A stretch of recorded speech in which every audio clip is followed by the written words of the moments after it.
नमस्कार मित्रों, मैं एस.वी. भारद्वाज आपका स्वागत करता हूं। दोस्तों, 29 जून को शुक्र राशि परिवर्तन करेगा और अपनी ही राशि में गोचर करेगा।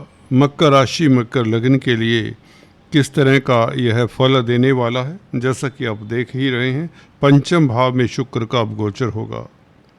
देखिए, आपके राशि के लिए, आपके लग्न के लिए शुक्र बहुत ही महत्वपूर्ण प्लैनेट है।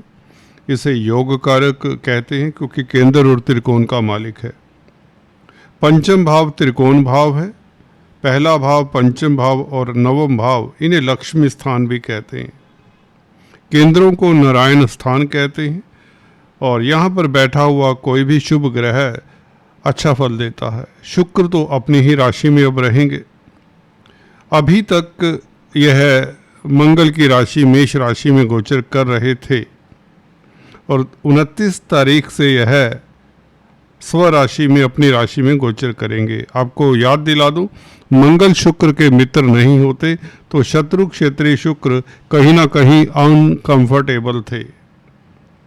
शुक्र का अनकंफर्टेबल होना, असहज होना शुक्र के फलों को न्यून करता है। खासकर शुक्र क्योंकि पुरुषों की कुंडली में पत्नी के कारक होते हैं, तो पत्नी के स्वास्थ्य के ऊपर विपरीत प्रभाव पड़ना या शुक्र से संबंधित जो कामकाज कर रहे हैं उनको पिछले समय में, इस जून के महीने में कुछ दिक्कतें आई होंगी। और शुक्र प्यार मोहब्बत के भी कारक हैं, तो प्यार मोहब्बत में भी स्थितियां उतनी बेहतर नहीं होती, कई बार ऐसा भी देखने को आता है। कैरियर में भी उतना मनवांछित फल नहीं मिलता। हालांकि तुला राशि को शुक्र अभी देख रहे हैं, परंतु फिर भी क्योंकि शत्रु राशि में है तो थोड़ा सा प्रॉब्लमैटिक या कन्फ्यूजन कैरियर को लेकर यदा कदा आ जाया करता है दिमाग में। या कहीं ना कहीं कामकाज के क्षेत्र में, ऑफिस में, कार्यस्थल पर, अपने कार्यालय में आपको असहज स्थिति का सामना करना पड़ा होगा क्योंकि शत्रु क्षेत्रीय शुक्र निर्बल थोड़ा सा हो जाता है। हालांकि दिग्बली होने से कोई बहुत बड़ी प्रॉब्लम ये शुक्र आने नहीं देता। जिनका शुक्र 4th हाउस में होता है तो वह बुरा नहीं होता। यहाँ पर बात ये है कि शत्रु क्षेत्रीय तो है, शुक्र मेष राशि में चला आ रहा है, 29 तारीख तक रहेगा, परंतु मेष राशि का मालिक आपको देख लेना चाहिए मंगल अष्टम भाव में। इसलिए इस शुक्र को पर ताड़ना झेलनी पड़ती है क्योंकि डिस्पोजिटर, जिस राशि में ग्रह होता है उस राशि का मालिक अगर बुरी स्थिति में हो, अच्छी स्थिति में ना हो, तो शुक्र को इस कारण से भी दिक्कत रही क्योंकि मंगल अच्छी स्थिति में नहीं है। मंगल के भाव में शुक्र का गोचर चला आ रहा है। एनीवेज, एक दिन की बात है, शुक्र अपनी राशि में और कैरियर में एक अच्छा उछाल देखने को मिल जाता है।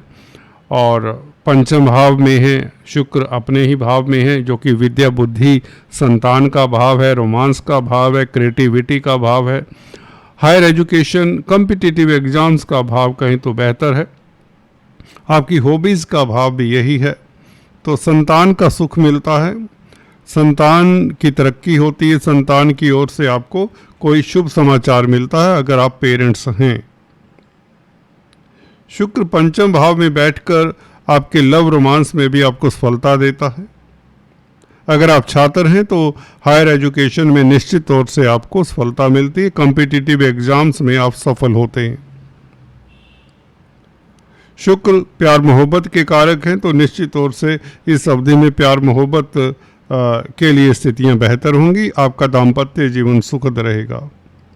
शेयर स्टॉक मार्केट में जो कामकाज करते हैं, म्यूचुअल फंड्स इत्यादि में, लॉटरी इत्यादि में इन्वेस्ट करते हैं, वायदा व्यापारी हैं, उनके लिए खास समय उत्तम रहेगा। पंचमेश पंचम स्थान में हो, अपने आप में ही ये बड़ा राजयोग हो जाता है।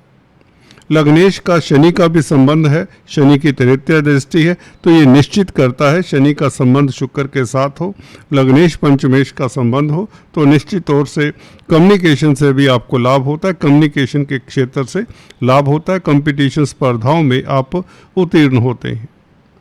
नवम भाव से पंचम भाव नवम पड़ता है, भावत भावम के अनुसार आप भाग्यशाली रहेंगे। किसी एक आध बात को लेकर कोई आपकी मनोकामना कहें तो जो अधूरी चली आ रही पिछले समय से वह पूर्ण होती है। हो सकता है अगर आप नौकरी में परिवर्तन चाहते हैं तो आपको सुखद समाचार मिले, नौकरी में आपको अच्छा मौका मिल जाए, कोई इंटरव्यू का चांस मिल जाए, ये चांसेस प्रबल हैं दोस्तों 26 तारीख तक।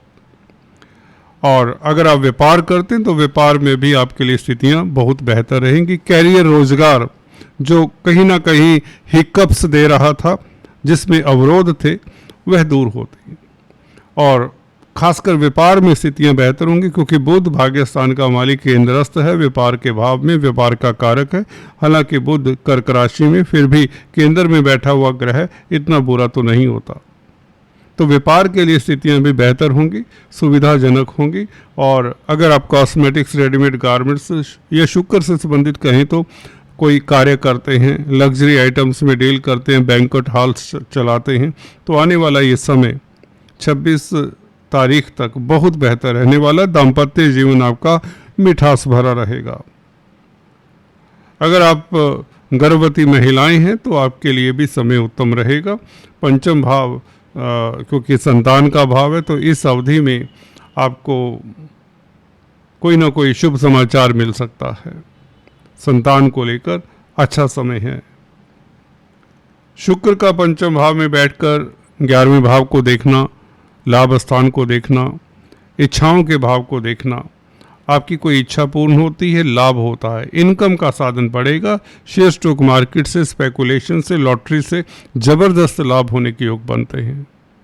तो शुक्र डेफिनेटली 26 जुलाई तक आपकी आर्थिक स्थिति बेहतर करता है। धनेश के साथ संबंध है, आपके बौद्धिक बल के कारण भी आपके पास धन आता है। पंचम स्थान बुद्धि का भी है, बुद्धि के स्थान पर बुद्धि का मालिक हो तो आप बुद्धिमान होते हैं। लग्नेश का संबंध पंचमेश के साथ हो जाए तो ये भी अच्छा योग होता है। संतान सुख मिलता है और बौद्धिक बल के कारण आपको लाभ होता है। यात्राओं से लाभ होने के योग बनते हैं, छोटी बड़ी यात्राओं से आपको लाभ होगा। तो शुक्र आपकी इनकम के साधन बढ़ाता है, सोर्स ऑफ इनकम बढ़ाता है, ये बात निश्चित है। कला के क्षेत्र से जुड़े हुए लोगों को भी लाभ होता है। आपकी इमेजिनेशन में एक उछाल सा आता है। आप अच्छे creative writer, painter, artist, photographers, musician रहेंगे। इस अवधि में कला के क्षेत्र में भी आप प्रगति करेंगे, जिससे धन लाभ, प्रतिष्ठा इत्यादि मिलने के योग बनते हैं। पंचमेश पंचम स्थान में हो, लग्नेश से प्रभावित हो तो आपका समाज में नेम फेम भी बढ़ता है। कला के क्षेत्र में है, फिल्म लाइन में है, ग्लैमर की लाइन में है, तो अभी आपके लिए स्थितियां बेहतर रहेंगी। आपका स्वास्थ्य अच्छा रहेगा। योग कारक प्लैनेट अच्छी स्थिति में हो तो इज्जत मान, स्टेटस बढ़ता है। वाहन परचेज करने के योग बनते हैं क्योंकि वाहना कारक है शुक्र। अच्छी स्थिति में है तो वाहन का, आप बड़ी गाड़ी का आपको सुख मिल सकता है। चारों तरफ अगर देखें, योग कारक होने के कारण आपको हर ओर से सफलता ही मिलती है। दाम्पत्य जीवन अच्छा, स्त्री वर्ग से आपको मदद मिलती है अगर आप पुरुष जातक हैं। सौंदर्य प्रसाधनों से खास आपको लाभ होता है। अगर हम हल्का सा नक्षत्रों के ऊपर भी नजर डालें, रोहिणी नक्षत्र में प्रवेश कर जाएगा। रोहिणी नक्षत्र दोस्तों चंद्रमा का नक्षत्र है। चंद्रमा सप्तमेश है, गौर करें। और जहाँ पर शुक्र है अपनी राशि में, वृषभ राशि में, इस राशि में चंद्रमा उच्च के होते हैं। तो शुक्र का रोहिणी नक्षत्र में, चंद्रमा के नक्षत्र में 8 जुलाई से गोचर, 8 जुलाई से लेकर 20 जुलाई तक ये 12 दिन आपके लिए बहुत बेहतर होंगे। खासकर दाम्पत्य जीवन के लिए बेहतर होंगे और रोजमर्रा की आमदन में वृद्धि के योग बनाता है ये चंद्रमा के नक्षत्र में शुक्र का गोचर। मकर लगन के लिए ये बहुत अच्छा समय रहेगा। व्यापार में वृद्धि के लिए 8 जुलाई से लेकर 20 जुलाई तक 12 दिन है, ये आपको बहुत बड़ी सफलता मिलेगी। रोजमर्रा की आमदन बढ़ेगी, ठीक है। और लव लाइफ आपका बेहतर रहेगा। छोटी बड़ी यात्राओं से लाभ होगा, एक्सपोर्ट इंपोर्ट से लाभ होगा। किसी को अगर प्रपोज करने का है इस अवधि में 8 जुलाई से लेकर 20 जुलाई तक आप प्रपोज भी कर सकते हैं, क्योंकि चंद्रमा सप्तमेश है, सप्तमेश के नक्षत्र में शुक्र का बैठना तो आपके लिए बहुत उत्तम समय रहेगा। प्रियतम प्रेयसी के साथ मिलने का आपको समय मिलेगा, आपका क्वालिटी टाइम अच्छी तरह से बीतेगा।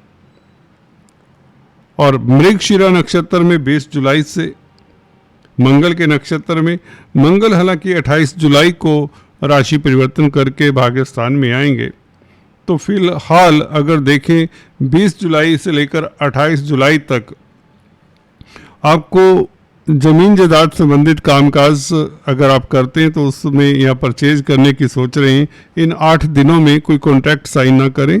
प्रॉपर्टी रिलेटेड कोई डिस्प्यूट है उसको अभी छेड़े मत। 20 जुलाई से लेकर 8 जुलाई तक सिर्फ 8 दिन है। उसके पश्चात मंगल भाग्यस्थान में होगा, 4th हाउस को देखेगा, मेष राशि को, तो ये समय उत्तम होगा। तो कुल मिलाकर अगर नक्षत्रों को देखें तो स्थितियां आपके लिए बेहतर ही रहेंगी। खासकर 8 जुलाई से लेकर 20 जुलाई तक ये तिथि बहुत महत्वपूर्ण है।